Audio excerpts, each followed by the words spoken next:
오늘 함께 나눈 말씀의 제목은 가정의 목적은 행복이 아닙니다 라는 제목으로 우리 하나님의 말씀을 함께 나누도록 하겠습니다.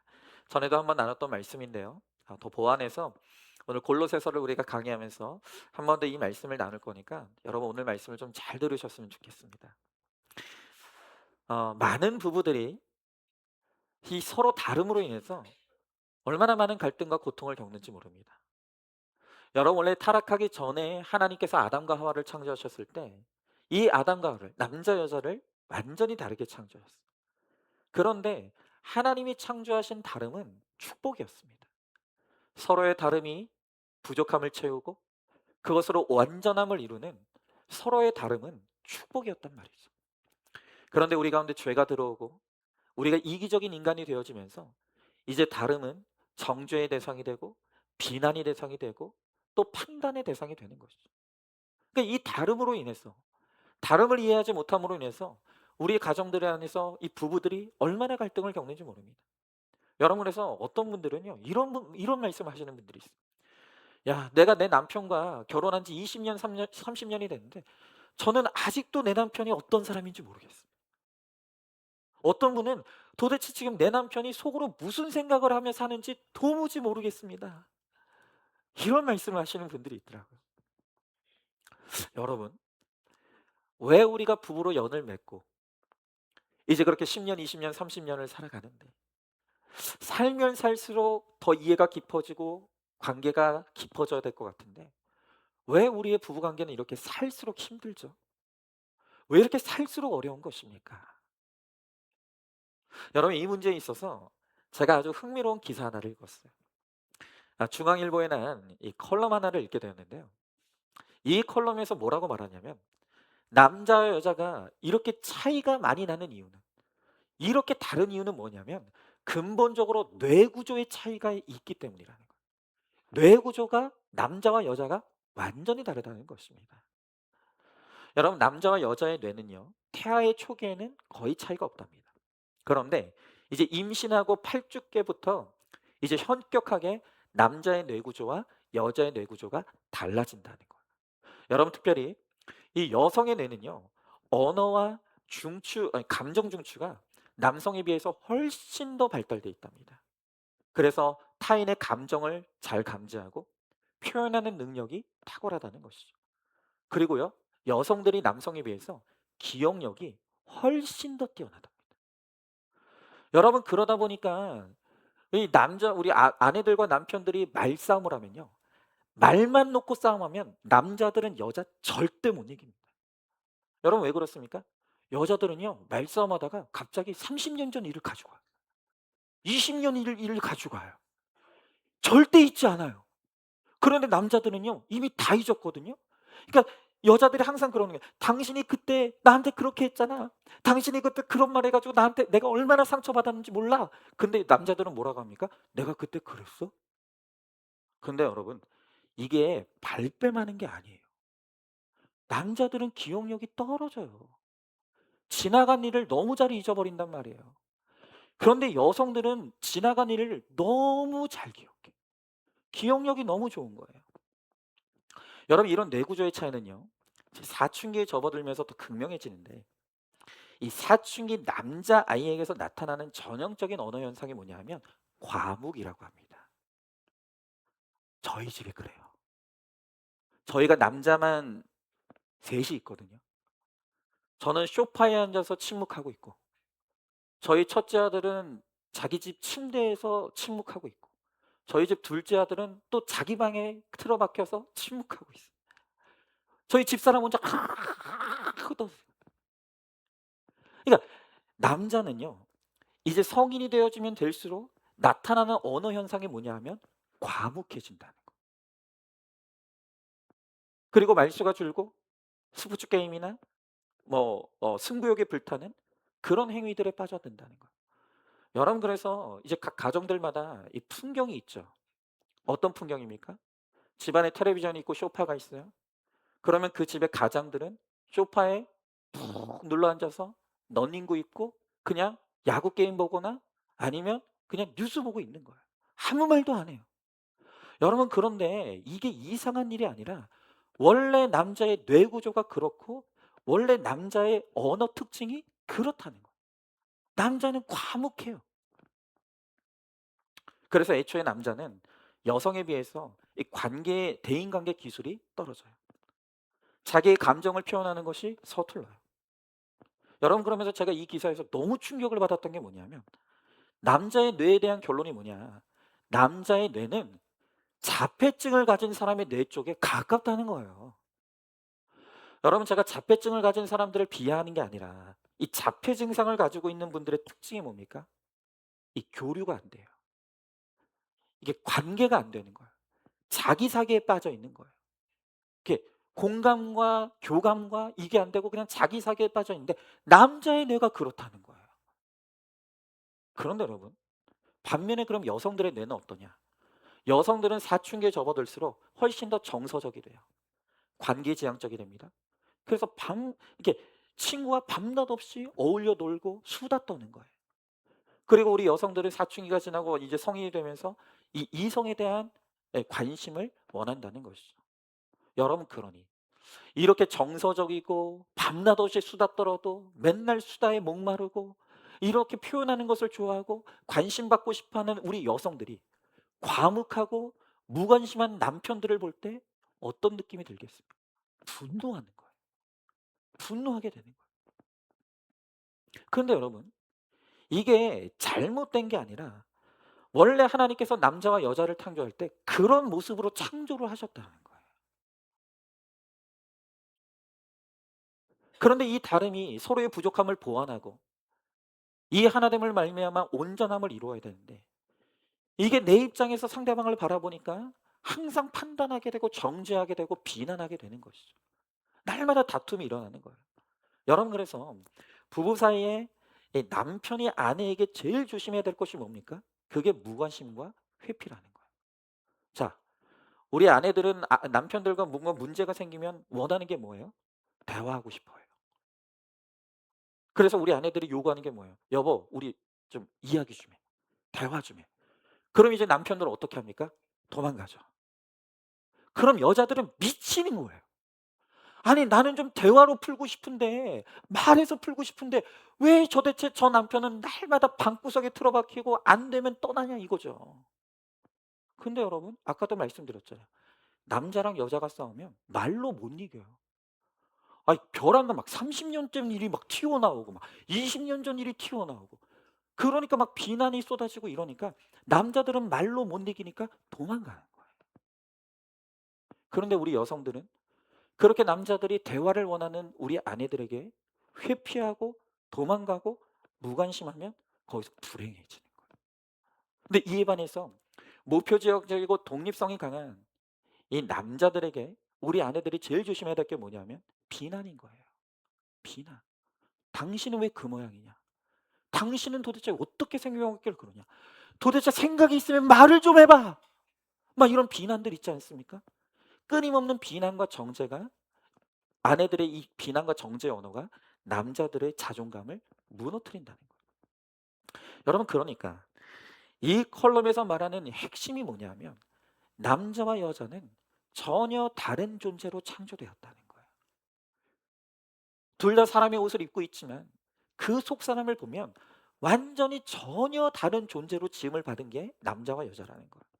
여러분, 그렇기 때문에 우리가 가정을 이루고 부부관계 안에서 정말로 우리가 온전한 거룩과 구원을 이루고 행복을 이루기 위해서는 반드시 서로의 차이를 이해해야 되는 거예요. 여러분, 하나님께서 이스라엘 백성들을 애굽에서 불러내시면서 이제부터 너희는 내 백성이요 내 자녀라고 하십니다. 그리고 그들에게 인생의 목적을 부여하시기를 내가 거룩하니 너희도 거룩하라 라고 말씀하시는 거예요. 여러분, 그러므로 이제 그리스도인이 된 우리 인생의 목적은 거룩입니다. 그리고 우리 인생의 목적이 거룩이라고 한다면 우리의 결혼의 목적도 거룩인 것이죠. 행복이 아니라 거룩인 거예요. 여러분, 그러나 우리가 거룩을 목적에 두고 나아갈 때 행복은 부산물로 따라오게 되는 것입니다.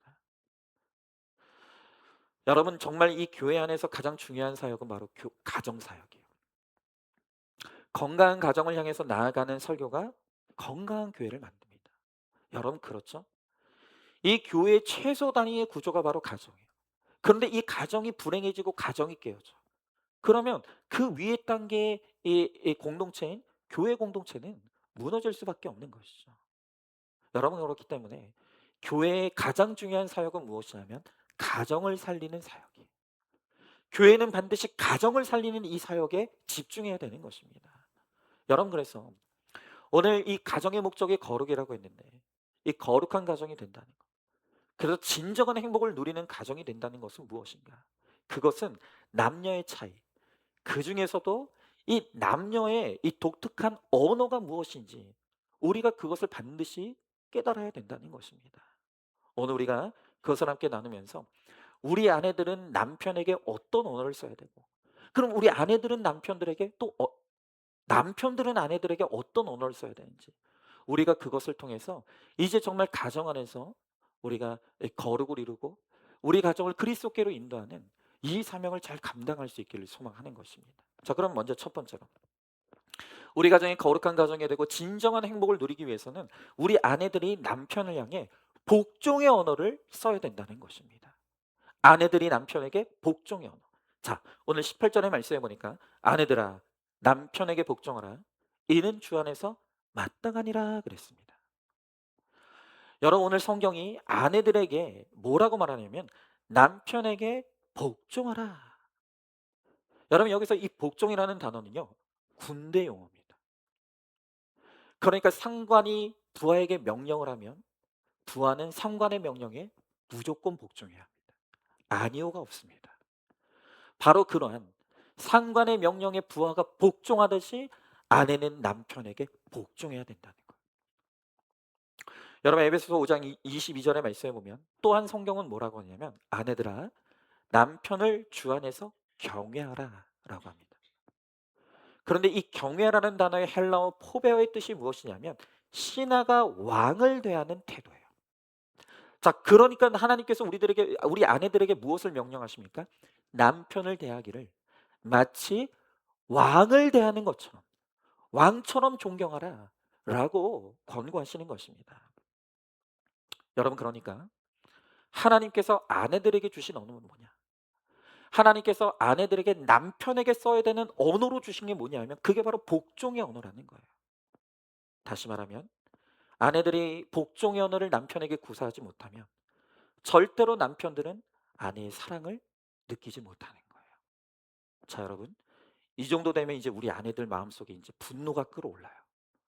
분노가 끌어올라요. 그럴 만해야 복종하지.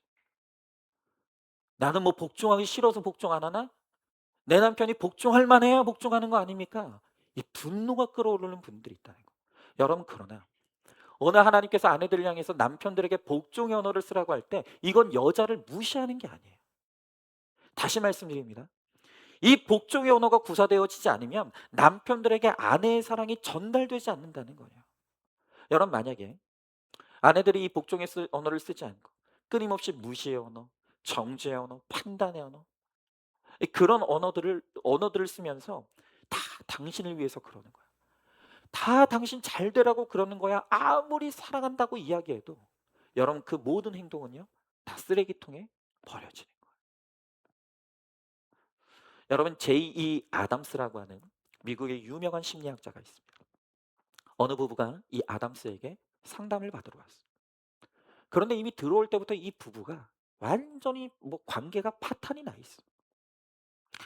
근데 이제 무슨 일로 오셨습니까? 그랬더니 갑자기 이 부인이 책 한 권을 가방에서 꺼내는 거야. 그런데 그 책 안에는 뭐가 들어있냐면 그동안 결혼 생활 14년 동안 이 남편이 잘못됐던 내용들을 책에다 다 기록해 놓은 거야. 예를 들어서 나한테 잘못했던 거, 자녀들에게 잘못했던 거, 우리 친정에 잘못했던 일, 이런 일들을 빼곡빼곡 날짜까지 정확하게 기록해 가지고 13년 동안 그 남편이 잘못된 이 내용들의 목록을 책에 다 적어 놓은 거예요. 여러분, 우리 아내들이 남편이 잘못한 것을 기록하려고 하면 책 한 권으로 되겠습니까? 10권, 100권도 부족한 분들이 있을 거예요. 여러분, 우리가 배우자의 약점을 아는 건 중요해요. 그러나 우리가 배우자의 약점을 파악하는 것은 배우자를 비난하고 공격하고 정죄하라고 쓰는 게 아니에요. 상대방의 약점을 암으로써 그 약점을 보완하고 그 약점을 극복할 수 있도록 돕고 섬기기 위한 목적이 돼야 된다는 것입니다. 여러분, 제가요, 개인적으로 우리 교회가 이제 구속사의 복음을 전하면서 가장 수지 맞은 가정이 있다면 저는 저희 가정이라고 생각합니다. 몇 년 전이에요.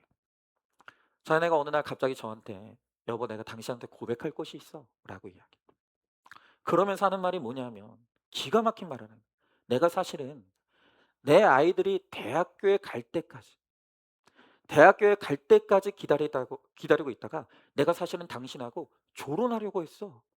그런 거예요. 그 심지어 본인 혼자 날짜까지 세고 있었다는 거예요. 결혼하기 며칠 전, 며칠 전, 며칠 남았다. 이걸 딱 계산하고 세고 있었다는 거예요. 그런데 이제 구속사의 말씀을 들으면서 내 죄를 깨닫게 되니까 그게 얼마나 나쁜 마음이었는지 깨닫게 되어서 내가 당신한테 고백한다고. 미안하다고. 근데 여러분, 제가 그 말 듣고 너무너무 소름이 끼치는 거예요. 근데 너무 소름 끼치는 게 뭐냐면 제 아내가 저랑 결혼하려고 마음먹었던 게 소름 끼치는 게 아니라 그런 마음을 마음에 품고 있는데 티가 하나도 안 났어요. 전혀 티가 안 나는 거예요. 그래서 제가 이제 제 아내한테 물어본 거예요. "아니, 당신은 그렇게 나를 미워하는 마음이 있고 나랑 결혼하겠다는 마음이 있으면서도 어떻게 그렇게 태연하게 티가 안 날 수가 있어?" 그랬더니 제 아내의 말이 뭔지 아십니까? 제 아내가 이렇게 말하는 거예요. "내가 그렇게 평소에 내 할 도리 다 하고 그렇게 살다가 어느 날 갑자기 결혼해야 자기가 비참할 것 같아서 그랬다는 거예요." 여러분, 저희 집사람이요, 무서운 여자입니다. 무서운 여자예요. 여자들이 너무너무 무서운 거예요. 여러분, 왜 저는 제 아내가 그렇게 마음에 점점 저를 미워하고 섭섭해지는 마음이 커져간다는 걸 왜 몰랐을까요? 왜 저는 제 아내가 그렇게 결혼하고 싶을 정도로 저에 대한 섭섭한 감정이 있다는 걸 왜 전혀 몰랐을까요? 여러분, 제가 늘 말씀드리죠. 하나님이 남자를 창조하실 때 남자의 재질이 짐승과 똑같다 그랬어요. 짐승과 남자는 다 흙으로 창조됐어요. 짐승이라고. 그러니까 남자들은요, 말해줘도 몰라요. 못 알아들어요.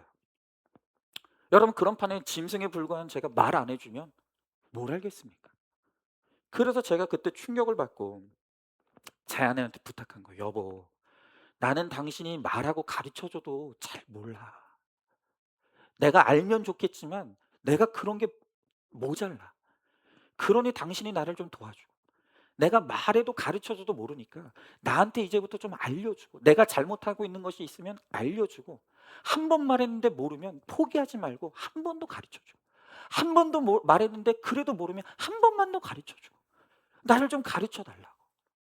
제가 그때 그렇게 부탁한 거예요. 그랬더니 그때부터 제 아내가 저의 부족함을 깨닫고 저에게 이제 일일이 가르쳐 주는 거예요.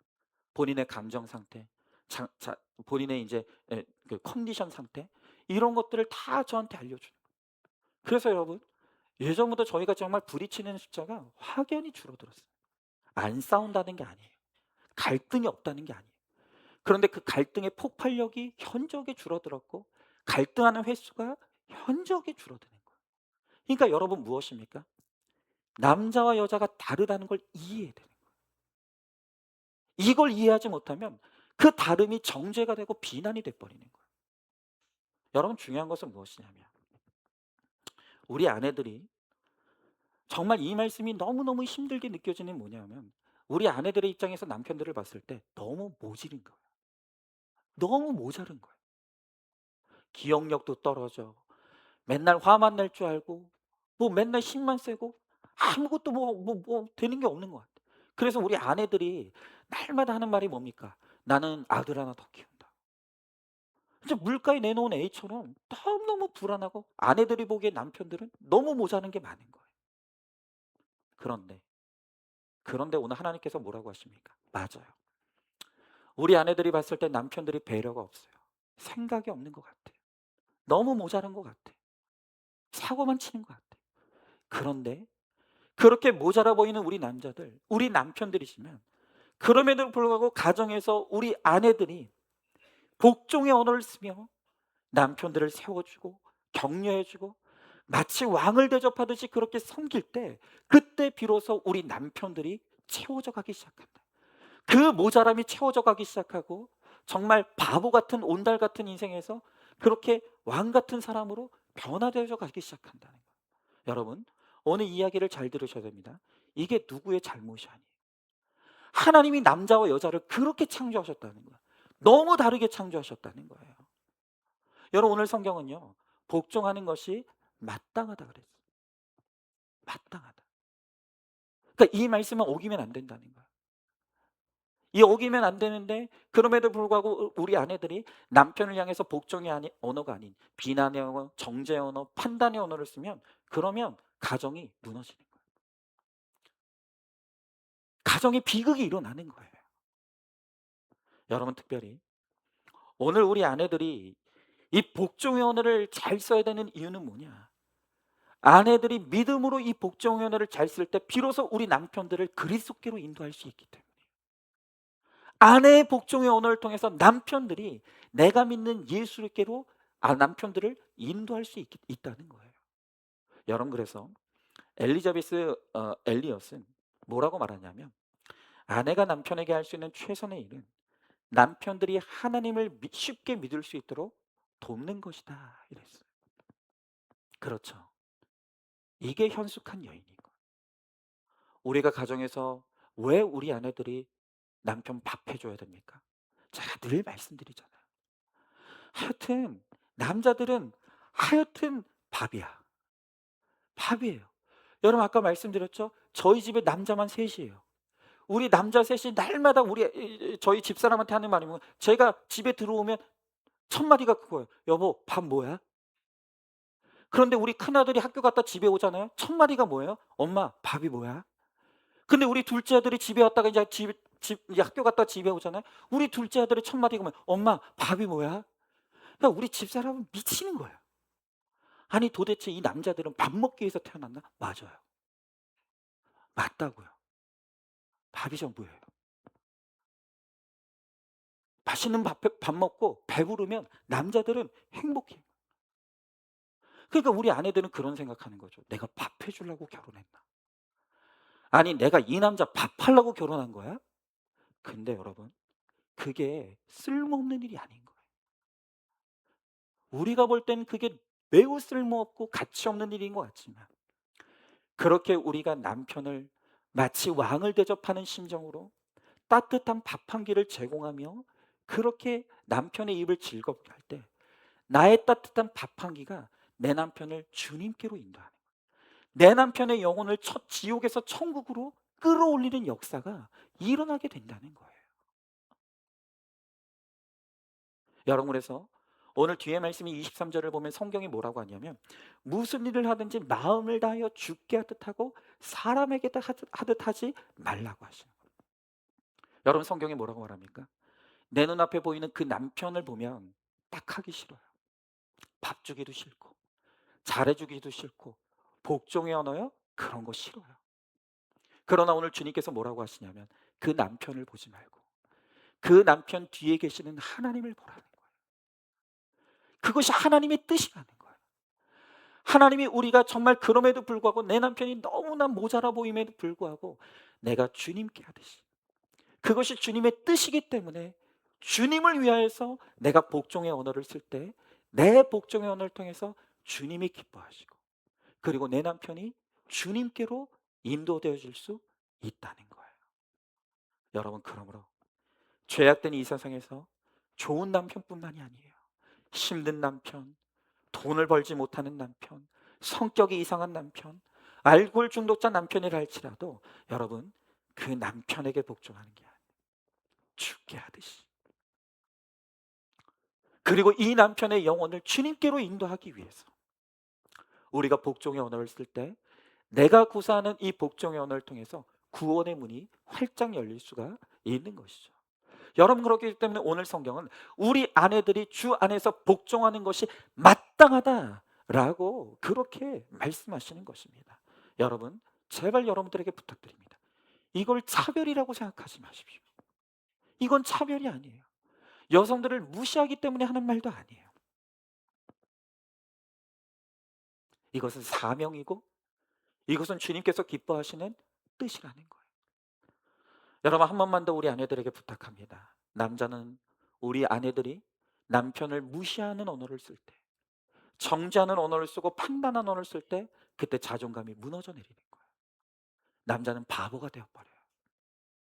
그러나 너무너무 힘들지만 정말 너무 그럴 수 있는 마음이 없지만 그럼에도 불구하고 그것이 하나님이 기뻐하시는 뜻이기 때문에 그리고 그것이 내 남편을 구원하는 통로가 되기 때문에 우리 아내들이 죽게 하듯 복종의 언어를 쓸 때, 격려의 언어를 쓰고 칭찬의 언어를 쓰고 높여주는 언어를 쓸 때 바로 그때 내 남편이 살아나게 되고 내 남편이 그리스도께로 인도되어질 수 있다는 것입니다.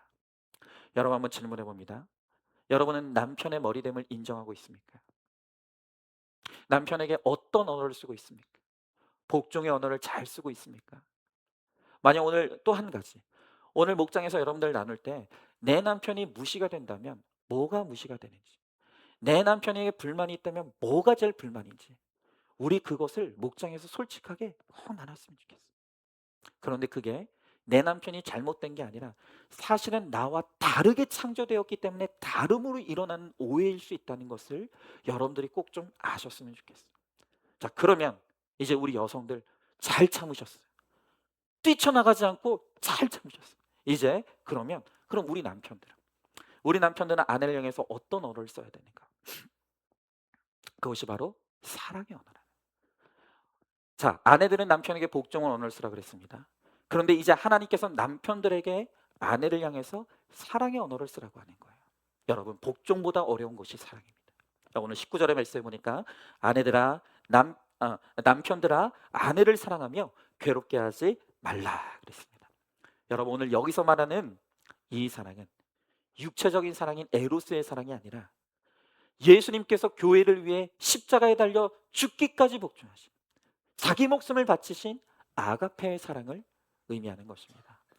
여러분, 우리 아내들은요, 남편들이 아가페의 사랑으로 아내들을 사랑하지 않으면 남편의 사랑을 느끼지 못해요. 근데 여러분 보면요, 복종이라는 것은 사실 내가 마음이 없어도 그냥 억지로도 할 수 있어요. 그러나 내 목숨을 바치는 이 아가페의 사랑은 진실로 나에게 믿음이 없고 정말로 내 마음에 사랑이 없으면 절대로 할 수가 없는 거예요. 근데 우리 남편들이 아내를 향해 예수님이 죽기까지 사랑하신 그 아가페의 사랑을 쓰지 못하면 수많은 오해와 갈등 속에서 우리 아내들은 불행을 느끼게 되는 거예요. 비참하다고 느끼게 되는 거예요. 여러분 오늘 본문의 19절에 보니까 뒤이어 하나님께서 이렇게 말씀하시죠. 아내를 괴롭게 하지 말라. 자, 여러분 그런데 여기서 이 아내를 괴롭게 하지 말라 할 때 이 괴롭다의 원어의 뜻이 뭐냐면 독한 말로 상대방의 마음에 상처를 입히는 거. 이게 괴롭게 하다는 말의 뜻이네요. 자, 그러니까 우리 많은 아내들이 남편에게 언제 상처를 받고 고통을 겪느냐? 남편들이 아내를 향해서 무시하는 말, 냉정한 말, 공감하지 못하는 말, 비하하는 말, 그리고 특별히 고성과 폭언. 여러분 이런 것들을 끊임없이 쏟아낼 때 우리 아내들은 마음에 상처, 병들어가는 거예요. 여러분 특별히 우리 남편들은요. 공감의 언어를 잘 써야 돼요. 근데 우리 남편들이 이 공감의 언어가 아닌 자꾸 정답의 언어를 써요. 우리 아내들도 그걸 모르는 게 아니에요. 다만 어떤 말을 할 때 남편이 내 마음을 이해해 주고 '그랬구나. 아팠구나.' 같은 편이 되어 줘서 그냥 공감해 주기를 원하는 거예요. 그런데 우리 남편들은 그런 말 들으면 뭐라고 합니까? "여보 당신도 잘못했으니까 그런 일이 일어나는 거야. 어디 어떤 일이 일어났었는지 한번 이야기해 봐." 하면서 심판 노릇하고 정답질하는 여러분 제가 그 이혼 승려 캠프 이번 주에 이제 그걸 보는데 남편이 아직도 본가로부터 정서 분리가 안 됐어.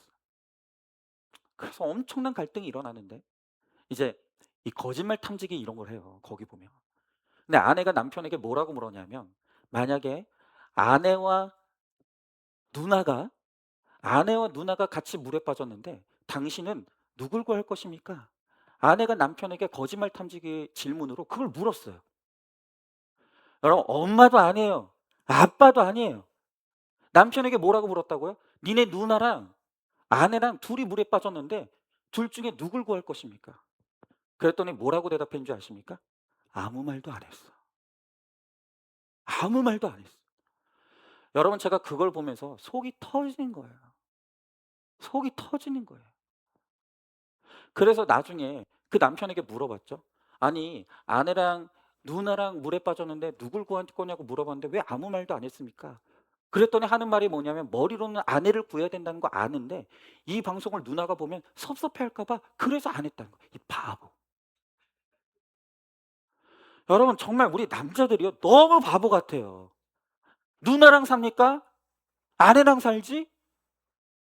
누나가 나를 끝까지 책임집니까? 아내가 끝까지 나를 책임지지? 여러분, 그러니까 우리 남편들이요, 모르겠으면 외우세요. 이제부터 구구단쳐. 여러분, 2는 1은 2, 2는 2, 2는 4, 2, 3은 6. 다 알잖아요. 그러니까 이제부터 여러분, 그냥 우리 남자들은 모르겠으면 그냥 외우시라고요. 자, 누나와 아내가 물에 빠졌어요. 누굴 구해야 돼요? 생각하지 말라고요. 그냥 구구단처럼 외워요. 누구요? 아내. 그런 일이 일어나지 않지만, 여러분, 부모님과 아내가 빠졌어요. 누굴 먼저 구해야 된다고? 구구단. 누구요? 아내. 여러분, 자식하고 아내가 빠졌어요? 그런 일 안 일어나요. 근데 어쨌든 자식이랑 아내가 빠졌어요. 누구 구해야 된다고요? 아내. 여기서 1초의 간격도 있으면 안 됩니다. 큰일 납니다. 근데 우리 남자들이 이게 안 돼요. 이게 안 돼요.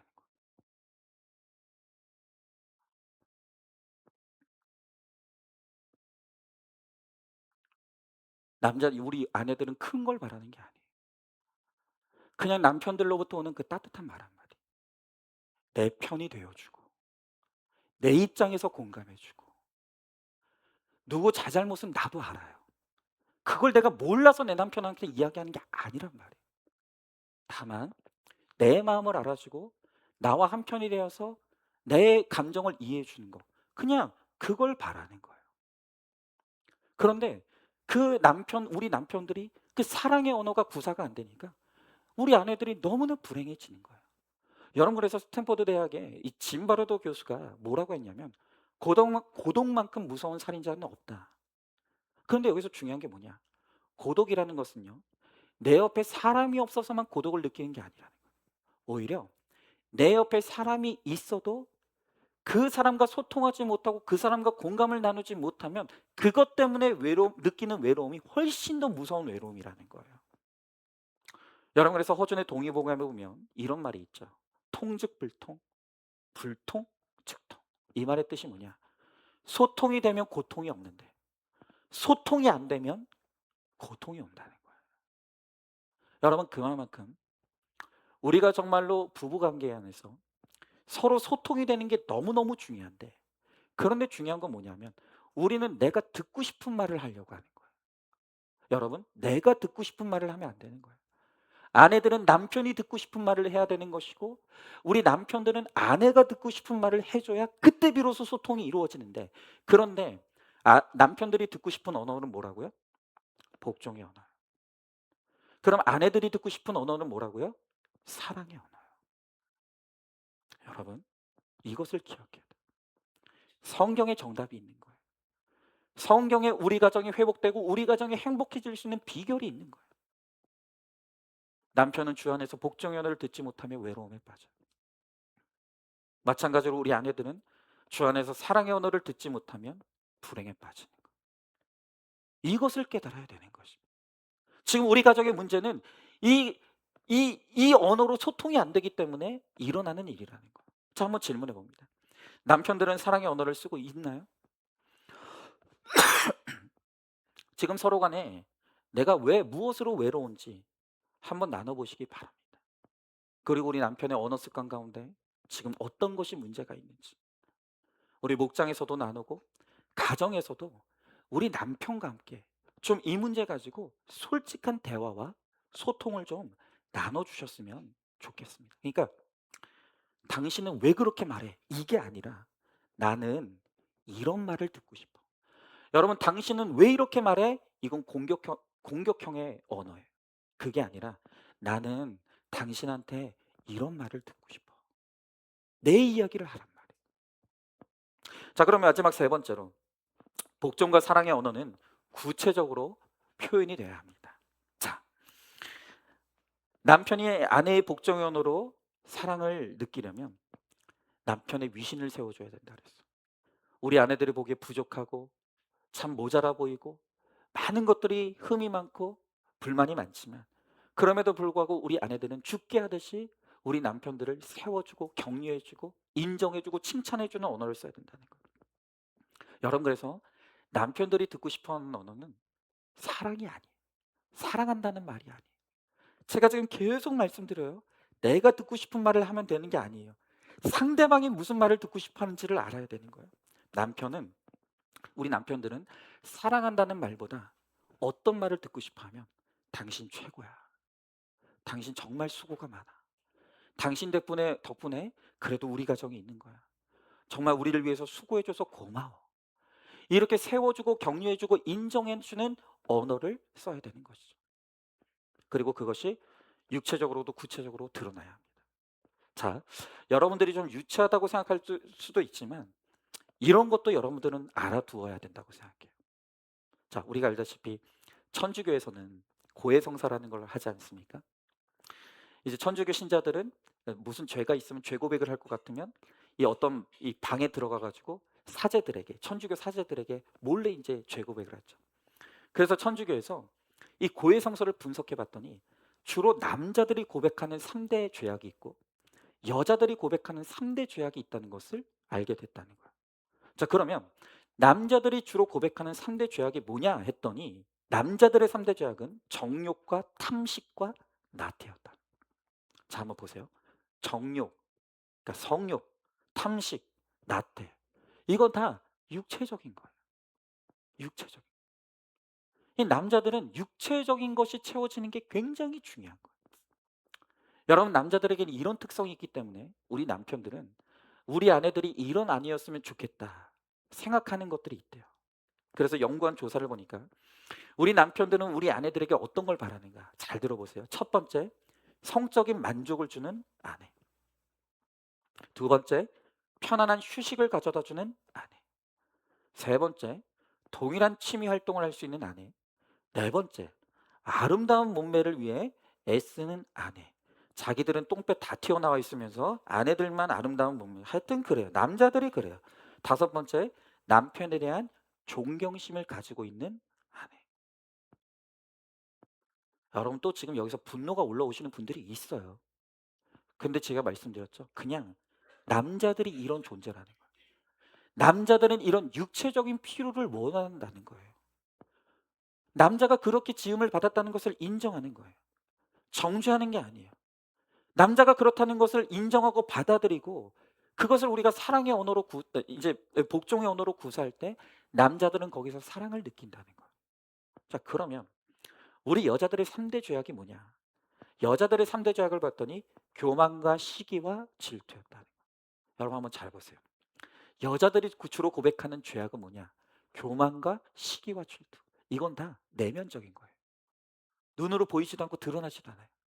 그러니까 여성들은 매우 죄를 지어도 정서적으로 죄를 짓는 거예요. 정서가 강한 거예요.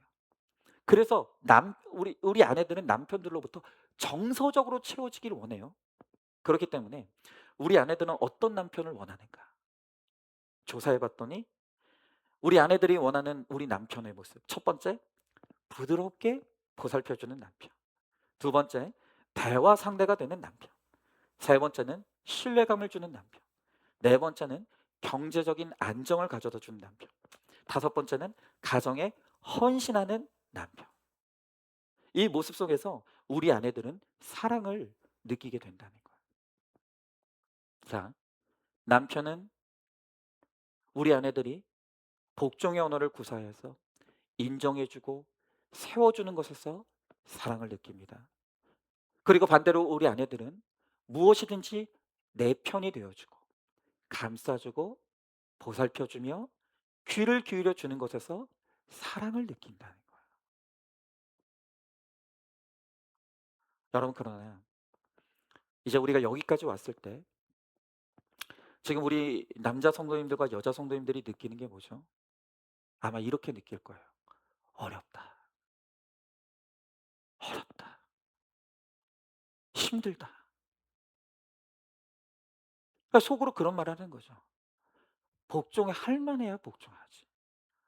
아니, 사랑할 만한 구석이 있어야 사랑하지. 여러분, 그러나 아니라고요. 아니라고. 여러분, 이 땅에서 하나님께서 가정이라는 공동체를 허락하시고 가정 안에서 한 남자와 한 여자를 만나게 하신 것은 내 행복을 위한 게 아니라고. 착각하지 마십시오. 하나님께서 그 남편을 만나게 하시고 그 아내를 만나게 하신 목적은 내 행복을 채우라고. 그 남편과 아내를 통해서 내 행복을 채우라고 주신 게 아니란 말이에요. 부족한 남편을 복종해내고 사랑할 만하지 않은 아내를 사랑해내는 그 하나님의 뜻을 이루어가는 과정에서 우리가 깎여져 나가는 거예요. 우리가 죽어지는 거예요. 우리가 예수 안에서 죽어지는 역사들이 일어나는 거예요. 그리고 내가 죽어짐으로 마침내 복종의 언어를 구사하게 되고 사랑의 언어를 구사하게 될 때 비로소 그 가정이 거룩한 가정이 되고 그 가정에 구원이 일어나게 되고 그래서 그 가정이 행복한 가정이 되어질 수 있다는 것입니다. 여러분, 그것을 반드시 기억해요. 그렇기 때문에 결혼의 목적은 행복이 아니라 거룩이라. 행복을 쫓으면 불행이 와요. 그렇지만 거룩을 쫓으면 반드시 행복이 찾아오게 되는 것입니다. 여러분, 우리가 행복한 가정이 되기 위해서 마지막으로 반드시 말씀드리고 싶은 게 있어요. 골로새 3장 5절의 말씀에서 성경이 뭐라고 했습니까? 위의 것을 생각하고 땅에 있는 지체를 주의라고 말씀드렸죠. 여러분, 예수님은 이제 예수 믿는 우리가 옛 것은 지났으니 보라 새 것이 되었다 그랬어요. 우리는 이제 옛 사람이 아니에요. 예수 그리스도 안에서 새롭게 되었어. 그런데 지금 우리 가정에서 불행은 뭐냐면 자꾸 과거로 돌아가는 거예요. 자꾸 과거를 곱씹는 거예요. 여러분, 예수 믿지 않는 사람들의 늘 습관은 뭐냐면 과거로 돌아가는 것입니다. 그때 내가 그것 때문에 상처받았어. 내가 그것 때문에 아팠어. 그 사람이 그때 나에게 이런 말을 해서 내가 고통당했어. 이런 행동을 해서 내가 끊임없이 과거로 돌아가서 과거를 곱씹는 거예요. 그리고 불행을 현재 일로 끊임없이 가지고 오죠. 여러분, 그런데 오늘 주님께서 우리들에게 뭐라고 하십니까? 이제 예수 안에서 새로운 피조물이 된 저와 여러분, 우리 모두는 과거로 돌아가면 안 된다. 성경은 땅에 있는 지체를 고치라고 말하지 않고 죽이라고 말하는 거예요. 죽이라고. 여러분, 땅에 있는 지체를 죽인다는 것은 무슨 말입니까? 이제는 과거를 더 이상 돌아보지 않는 거예요. 과거에 대한 나의 집착, 과거의 상처를 곱씹으면서 끊임없이 불행 속에 빠져드는 나의 옛사람을 끊어버리는 거예요. 더 이상 과거에 집착하지 않는 것입니다. 여러분, 예수 믿는 우리들은 과거의 상처의 고리를 이제 끊어내야 되는 거예요. 그리고 이제 예수 안에서 새롭게 된 나, 이제 정말 예수 안에서 새로운 피조물이 된 내가 먼저 사랑의 언어로, 복종의 언어로 나아가야 되는 거예요. 여러분, 아마 여러분들 중에 그런 생각하시는 분들이 있을 거예요. 내 남편이 먼저 사랑의 언어를 써주면 저도 복종의 언어를 쓸게요. 또 어떤 분은 그렇게 말할 거예요. 내 아내가 나한테 복종의 언어를 써주면 그러면 나도 사랑의 언어를 써줄게요. 자, 한번 여러분들에게 묻습니다. 가정 안에서 누가 먼저 믿음의 언어를 써야 됩니까? 남편입니까? 아내입니까? 제가 오늘 여러분들에게 정답을 가르쳐 드릴게요. 지금 가정 안에서 누가 먼저 복종의 언어를 쓰고 사랑의 언어를 써야 되는가? 그 가정에서 먼저 예수 믿은 사람이 먼저 믿음의 언어를 쓰십시오. 여러분, 예수를 모르는 내 남편, 예수를 모르는 내 아내가 어떻게 복종의 언어와 사랑의 언어를 알겠습니까? 안 되는 거예요. 그렇기 때문에 우리가 먼저 내가 말씀을 통해 배운 그 믿음의 언어를 구사함으로써 내 남편과 내 아내를 주님께 데려오는 거예요. 말씀의 자리로 데려오는 거예요. 여러분, 그러면 제가 가르쳐 드릴게요. 그러니까 여러분들이 내가 먼저 예수 믿은 내가 먼저 이 말씀을 들은 내가 이제부터 우리 가정에 들어가서 아내들은 복종의 언어를 쓰고 남편들은 사랑의 언어를 쓰시란 말이에요. 그러면 우리 집은요, 둘 다 예수 믿고 교회 다니는데요, 그러면 더 믿음이 좋은 사람이 믿음의 언어를 쓰십시오. 그럼 이제부터 그렇게 싸우겠죠? 나는 믿음이 더 없다고. 그럴 땐 또 다 겸손해져.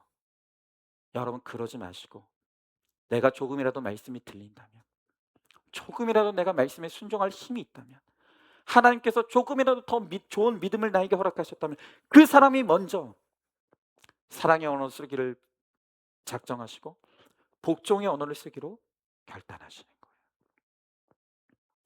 한 사람의 결단, 한 사람의 믿음의 결단이 그 가정을 살리는 거예요. 그 가정을 회복시키는 거예요. 온 가족을 구원하여 그리스도께로 인도하는 바로 그 역사가 바로 나를 통해서 시작된다는 거. 여러분, 그것을 아시고 정말 오늘 이 시간 기도할 때 하나님, 결단할 때 하나님, 정말 내 힘으로는 할 수 없지만 그것이 주님이 기뻐하시는 뜻이라면, 그리고 그것이 정말 내 가정을 구원할 수 있는 길이라면 하나님, 이제부터 내가 정말 내 남편에게 복종의 언어를 쓰겠습니다. 내가 내 아내에게 사랑의 언어를 쓰겠습니다. 이 순종을 할 수 있는 우리에게 결단과 힘을 달라. 순종하는 자에게 반드시 가정의 거룩과 행복이 일어나는 하나님의 은혜와 축복이 임하게 될 줄로 믿습니다. 오늘 이 시간 우리 말씀을 기억하면서 우리 같이 찬양하고 기도하기 원합니다.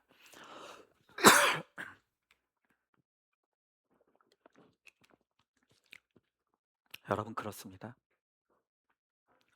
우리가 결혼한 지 10년이 됐고 20년이 됐고 30년이 됐는데 점점 결혼 생활이 힘들어요. 왜 이렇게 남편을 대하는 것이 힘들고 아내를 받아내는 것이 어려울까요? 여러분, 그것은 그 남편이 잘못되고 그 아내가 됐기 때문이 아니에요. 내가 그를 받아낼 수 있는 실력이 없기 때문에. 여러분, 우리의 다름은 잘못된 것이 아니라 하나님이 그렇게 우리를 다르게 창조하신 거예요. 우리에게 죄가 들어오기 전에 다름은 축복이었습니다. 그 다름이 서로의 부족함을 채우고 그 다름이 연합이 되어 완전함을 이루는 도구가 되었지. 그런데 이제 우리에게 사랑이 없어. 우리에게 상대방을 이해하고 품어낼 수 있는 능력이 없어. 그러니까 끊임없이 상대방의 다름을 정죄하고 비난하고 판단하면서 오늘 우리 가정이 얼마나 부족한지 몰라요. 여러분, 이 시간 하나님, 그렇습니다. 주 안에 우리의 모습은 다르지만 그 다름은 정죄가 비난의 대상이 아닌 우리가 품고 사랑해야 될 대상입니다. 하나님, 정말 내가 먼저 이제는 복종의 언어로 나갈 수 있게 하시고 내가 먼저 사랑의 언어로 나가게 하셔서 하나님, 우리의 부부관계가 회복되어지고 우리 가정의 회복이 일어나고 우리 가정을 그리스도께로 인도하는데 쓰임받는 우리가 될 수 있게 바랍니다. 오늘 이 시간 이 찬양 우리 같이 찬양하고 함께 기도하며 나가겠습니다.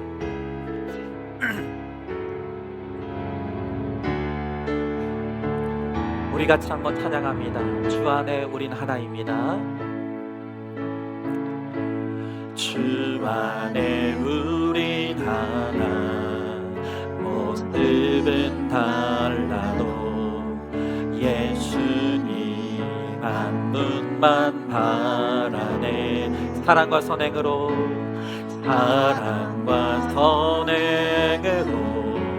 서로를 격려해 따스함으로 보듬어 가니 주님 우리 안에 함께 하시니 형제자매의 기쁨과 슬픔 느끼네. 내 안에 있는 주님 모습 보네. 그분 하시네. 주님 우리를 통해, 주님 우리를 통해 계획하시니 부족한 입술로 찬양하게 하시니 주님 우리를 통해 계획하시니 너를 통해 하실 일. 우리 한 번 더 찬양합니다. 주 안에 우린 하나입니다. 주 안에 우린 하나, 모습은 달라도 예수님 한 분만 바라네. 아멘. 사랑과 선행으로 서로를 격려해 따스함으로 보듬어 가니 주님 우리 안에 함께 하시니 형제자매의 기쁨과 슬픔 느끼네. 내 안에 있는 주님 모습 보네. 그분 기뻐하시네.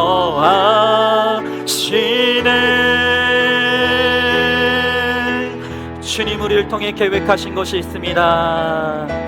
주님 우리를 통해 계획하시니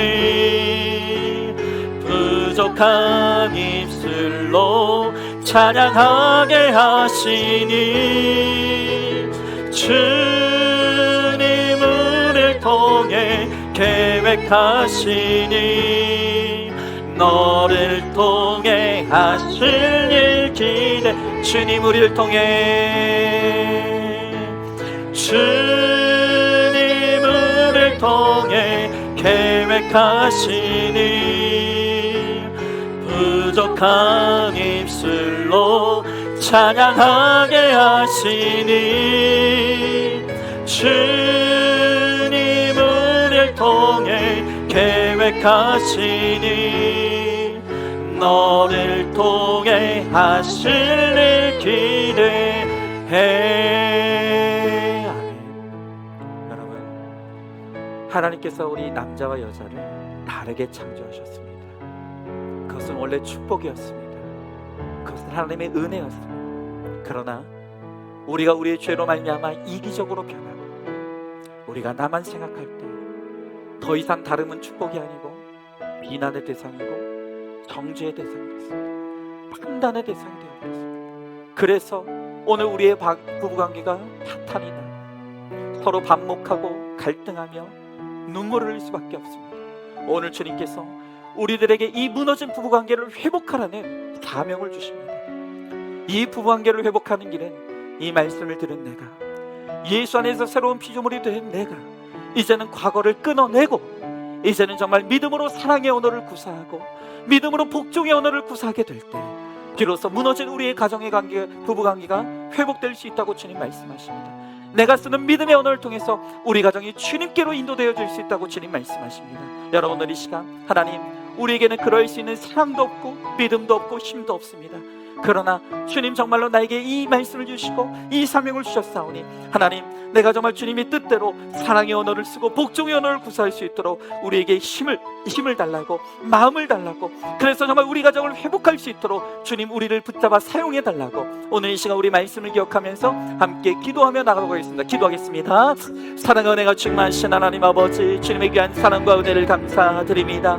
주여, 나의 하나님 아버지, 오늘 주님께서 남자와 여자를 다르게 창조하셨습니다. 원래 다름은 축복이었습니다. 원래 다름은 하나님 주님이 주신 은혜였습니다. 그러나 우리가 더 이상 서로를 품지 못하고 서로를 이해하지 못하고 서로를 인내하고 받아내지 못함으로 말미암아 이제는 서로를 비난하고 정죄하고 끊임없이 판단하는 가운데 하나님 아버지, 우리의 부부관계가 너무나 무너져 있습니다. 우리의 가정이 너무나 파괴되어져 가고 있습니다. 주여 하나님 아버지, 오늘 이제 주님께서 우리들에게 그 가정의 회복을 이루라고 말씀하십니다. 우리 가정의 무너진 것을 보수하라고 주님 말씀하십니다. 하나님 아버지, 우리의 무너진 부부관계, 우리의 무너진 가정이 회복되기 위해서는 이제 우리가 믿음으로 결단하며 이제 사랑의 언어로 나아가기를, 복종의 언어로 나아가기를 결단해야겠습니다. 주여 나의 하나님 아버지, 이제는 우리가 새로운 피조물이 되었으니 아버지 하나님, 이제는 옛일은 끊어버릴 수 있게 하여 주시옵시고 이제 주님 안에서 주님을 기쁘시게 함으로 또 하나님 아버지, 우리 가정의 구원을 위해서 하나님 복종의 언어를 쓰기로, 사랑의 언어를 쓰기로 결단하게 하여 주시옵시고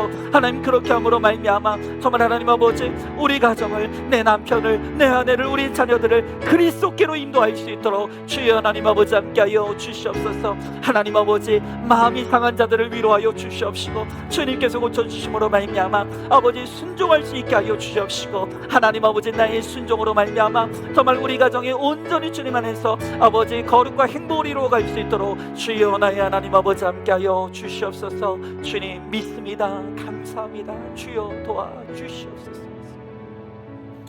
하나님 아버지, 태초에 하나님께서 남자와 여자를 창조하시고 보시기에 심히 좋았더라고 말씀하셨습니다. 하나님께서 남자와 여자를 창조하신 것은, 다르게 만드신 것은 축복이었습니다. 은혜였습니다. 그 다름으로 서로를 보완하고 서로를 섬기고 도움으로 말미암아 온전함을 이루라고 하나님께서 내 남편과 아내를 다르게 만드셨사온데 이제 우리의 마음에 남은 것은 이기심밖에 없습니다. 우리가 나밖에 모릅니다. 내 행복만을 우상 삼아 살아갑니다. 그러하게 내 남편의 다름을, 내 아내의 다름을 품어주지 못하고 이해하지 못하고 끊임없이 정죄하고 비난함으로 말미암아 지금 우리의 부부관계가 너무나 무너져 있습니다. 우리의 가정이 너무나 무너져 있습니다. 우리 자녀들의 가슴 속에 너무 많은 상처들이 있습니다. 주여, 이제는 정말 주님께서 우리의 가정을, 우리의 부부관계를 회복하는 사명을 우리들에게 명령하십니다. 주님, 우리의 힘으로는 할 수 없습니다. 우리의 능으로는 될 수 없습니다. 그러나 오늘 이 시간 정말로 주님이 주신 명령이기, 주님을 기쁘시게 하기 위해서, 또한 우리 가정의 구원을 위해서 이제 우리가 정말 남편에게 복종의 언어를 쓰며 우리 아내들에게 사랑의 언어를 쓰는 이 믿음의 적용과 순종으로 나아갈 수 있도록 하나님, 우리 가운데 함께하여 주시옵소서. 하나님, 오늘 우리 성도들 가운데 과거에 받은 상처로 인해서 너무나 아파하는 자들이 있습니다. 주여, 친히 그 마음을 찾아와 주시고 위로하여 주시옵소서.